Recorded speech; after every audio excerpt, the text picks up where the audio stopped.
मकान डूब गए, दुकानें बह गईं।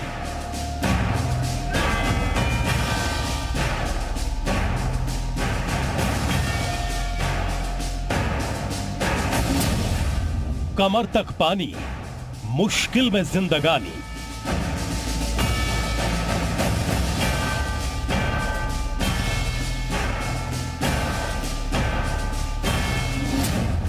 नदियां किनारे जिंदगी हो गई बदहाल।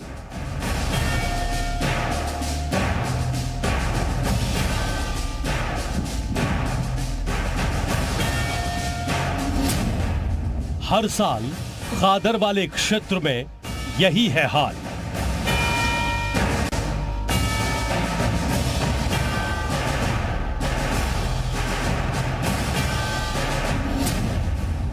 आखिर इस मुसीबत का कौन जिम्मेदार?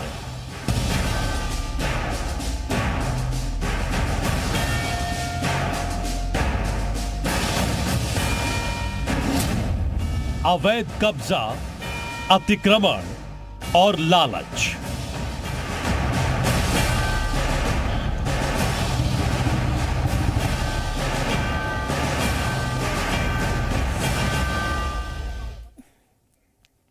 स्वागत है आपका, आपके साथ मैं हूं शल्पा रावत और जागते रहूं में आज बात उन इलाकों की जो पहली नजर में बाढ़ प्रभावित नजर आते हैं। हर तरफ पानी दिखता है, सब कुछ डूबा डूबा नजर आता है, बदहाली का आलम और लोगों के परेशान चेहरे होते हैं। लेकिन तस्वीर का महज ये एक पहलू है, क्योंकि गौर से देखा जाए तो ये इलाके इसलिए बाढ़ की जद में है क्योंकि नदी से एकदम सटे हुए हैं। लोगों ने नदियों के किनारे पर ही अपने आशियाने खड़े कर लिए, फिर अंजाम तो यही होना था।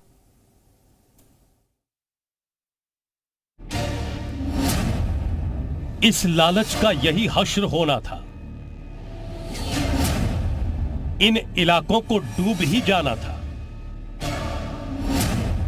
फिर भी नहीं माने, बनाए आशियाने। पहाड़ी क्षेत्रों में हो रही लगातार बारिश के चलते प्रदेश के कई हिस्से बाढ़ की चपेट में हैं। वहीं वाराणसी की बात करें तो गंगा पूरी तरह से उफान पर है। 84 घाट पूरी तरह गंगा की गोद में समा गया है। वाराणसी में गंगा और वरुणा के किनारे वाले इलाके इस बाढ़ में ज्यादातर प्रभावित हैं। नक्खी घाट में सैकड़ों मकान और दुकान डूब चुके हैं। लोग किस्मत को कोस रहे हैं, लेकिन इस आपदा के लिए ये लोग खुद ही जिम्मेदार हैं, क्योंकि जब इन इलाकों में बसने की इजाजत ही नहीं है तो आखिर आशियाने यहां तैयार कैसे हो गए? नदियों का गला घोट रहा ये अतिक्रमण। जी हां, वाराणसी के हम नक्खी घाट क्षेत्र में मौजूद हैं और गंगा की सहायक नदी वरुणा की ये तस्वीर देखिए। अतिक्रमण जो खतरे को दावत दे रहा है। अगर नदी किनारे कोई घर का अवैध अतिक्रमण करे तो नदी क्या करे, और प्रशासन इन अतिक्रमणकारियों के सामने मजबूर है। नक्खी घाट का हाल देखिए।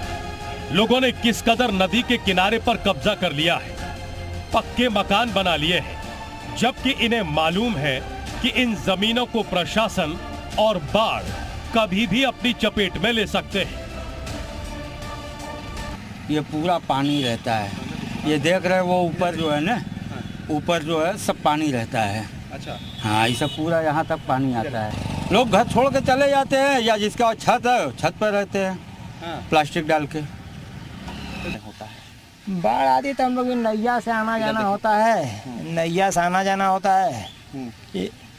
कभी कभी आते देखभाल करते हैं, वही सामने मकान में रहते हैं। ऐसा है कि हम लोग जब पानी इधर चप जाता है दूसरे ही दिन बत्ती कट जाती है। हाँ, हम लोग महीना भर 18 दिन 20 दिन हम लोग इधर रहते हैं। जब पानी घट जाता है तो आते हैं अपने घर में सफाई वफाई करते हैं, करके फिर अपना रहन सहन हो जाता है। अरे इसमें खाने को लाले पड़ जाते, फिर रास्ता बंद हो जाते, इतनी परेशानियां हो जाती कि यहाँ जानवरों को लिए मर जाना बेहतर पड़ता है। अच्छा। और नाव के लिए आने जाने के लिए बहुत दिक्कत पड़ता है हम लोगों को। पानी की तो मान लीजिए हम लोग को बहुत दूर से लाना पड़ता है, नाव तो ढो का पानी से हम लोग को लाना पड़ता है। फिर बिजली के लिए समस्या, पानी घर में जब घुसने लगता है तो बिजली काट दिया जाता है। नदी के किनारे वाले इलाकों पर लालच भरी निगाह लोगों की इसलिए रहती है क्योंकि यहाँ प्लॉट और जमीन सस्ते रेट में मिल जाती है। लोग सस्ते में जमीन खरीदकर खेती या फिर आशियाना बना लेते हैं। लखनऊ में भी कमोवेश यही हाल है। जब हमने यहां पड़ताल की तो गोमती किनारे लगभग हर इलाके में अवैध मकान बने नजर आए। लोगों ने गोमती नदी के बिल्कुल किनारे अपने आशियाने बना रखे हैं। सस्ती जमीन के लालच में आकर लोग नदी के किनारे घर बसा लेते हैं। उसके बाद जब उस नदी में बाढ़ आती है तो घरों में पानी चला जाता है, लोग पलायन करते हैं और आरोप लगाया जाता है कि सरकार उनकी देखभाल नहीं कर रही है। जबकि गलती कहीं ना कहीं उन्हीं की हो जाती है कि वो क्यों नदी की जद में जाके, जहां तक नदी बहती है, जो उसका साइड का एरिया है, वहां पर लोग घर बना लेते हैं क्योंकि सस्ती ज़मीन मिल जाती है। और जो तमाम प्रॉपर्टी डीलर्स हैं, जो तमाम ठेकेदार हैं, जो तमाम प्लॉटर्स हैं, वो ज़मीनों को, सस्ती ज़मीन लोगों को लालच देकर बेच देते हैं और लोग अपना घर वहां पर बना देते हैं। तो आप परिस्थिति देखिए यहाँ पर कि अगर थोड़ा सा पानी और नदी में बढ़ेगा तो कहीं ना कहीं नुकसान लोगों को उठाना पड़ेगा, लोगों के घर में पानी चला जाएगा। बरसात के मौसम में अमूमन गोमती का ये किनारा अक्सर डूब जाता है, घरों में पानी भर जाता है, लोगों का जीना दुश्वार हो जाता है, मजबूरन उन्हें कहीं और पलायन करना पड़ता है। ये लोग मुसीबत के मारे होने का रोना रोने लगते हैं, सरकार और सरकारी विभागों को कोसना शुरू कर देते हैं, जबकि इन्हें मालूम है कि इन इलाकों में घर बनाना अवैध है। गोमती नदी के किनारे कुछ लोग इस वक्त हमारे साथ मौजूद हैं जिनके घर और दुकानें यहाँ पर हैं, इनसे बात करेंगे। दादा, ये दुकान आपकी है? जी। बाढ़ वगैरह जब गोमती नदी में आती होगी तो सब डूब जाता हो? सब डूब जाता है, पानी आगे तक का सब चढ़ जाता है। कहाँ तक जाता है पानी? हाँ, यही बंधक किनारे तक चला जाता है। तो जितने लोग यहाँ पे रह रहे हैं, जिनके घर दुकानें, सब डूब जाते होंगे? हाँ, तो हाँ, सब कहीं कहीं झोपड़पट्टी वाले हैं, सब बेचारे परेशान हैं, बंधक किनारे सब लेटे बैठते हैं। अच्छा, ये रिस्क तो है ही, जैसे यहाँ पर नदी किनारे घर बना लेना, क्या ये आपको लगता है ठीक है? क्योंकि डर तो रहता ही। डर ठीक नहीं है, डर तो रहता ही है भाई। तो ये गलत है, मतलब नदी किनारे घर नहीं बनाना चाहिए? बिल्कुल नहीं, बिल्कुल नहीं ना। क्यों दादा, ये जो घर बने हैं सब नदी के किनारे, क्या लगता है सही बने हैं ये? वो गलत तो है ही। और घरों में जब पानी भर जाएगा, बाढ़ आएगी, तो लोग कहते हैं कि सरकार की नाकामी है। वो जैसे बनाने वैसे खुदे भुगती हैं। सस्ती जमीन मिल जाती है क्या यहाँ पे, इसलिए बना लेते हैं? 500-600 रुपया स्क्वायर फुट है। यही वजह है कि लोग आके घर बना लेते हैं, उनके घरों में बाद में पानी भर जाता है।